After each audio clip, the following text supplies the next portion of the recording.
પ્રથમ વાત કરીએ તો હવામાન વિભાગ પ્રમાણે ઉત્તર ભારતના કેટલાક ક્ષેત્રો પર વેસ્ટર્ન ડિસ્ટર્બન્સ સ્થિત હોવાના કારણે રાજ્યમાં આગામી 3 દિવસના સમયગાળામાં લઘુત્તમ તાપમાનમાં 2 થી 3 ડિગ્રી સેલ્સિયસનો વધારો જોવા મળી શકે છે। જોકે આ 3 દિવસ પછી ન્યૂનતમ તાપમાનમાં ફરીવાર 2 થી 3 ડિગ્રી સેલ્સિયસનો ઘટાડો થવાની સંભાવના છે। પ્રદેશમાં સૌથી ઓછું લઘુત્તમ તાપમાન અમરેલીમાં 12.6 ડિગ્રી સેલ્સિયસ નોંધાયું હતું।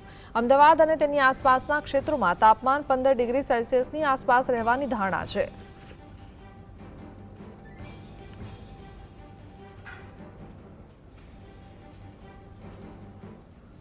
तापमान है वो अगले 3 दिन तक 2 से 3 डिग्री सेंटीग्रेड धीरे धीरे बढ़ेगी, फिर उसके आगे कम होएगी 2 से 3 डिग्री सेंटीग्रेड। और अहमदाबाद के लिए जो पूर्वानुमान है इसमें जनरली मेनली क्लाउडी स्काई रहेगा और जो लघुत्तम तापमान है 15 डिग्री सेंटीग्रेड के आसपास रहने का पूर्वानुमान है।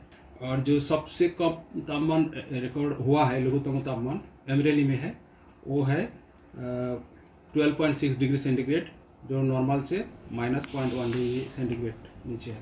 जो अहमदाबाद में 15.4 डिग्री सेंटीग्रेड रिकॉर्ड हुआ है, जो नॉर्मल से 1.8 डिग्री सेंटीग्रेड बढ़ोत्तर है। गांधीनगर में 14 डिग्री सेंटीग्रेड दर्ज हुआ है, जो नॉर्मल से 2.3 डिग्री सेंटीग्रेड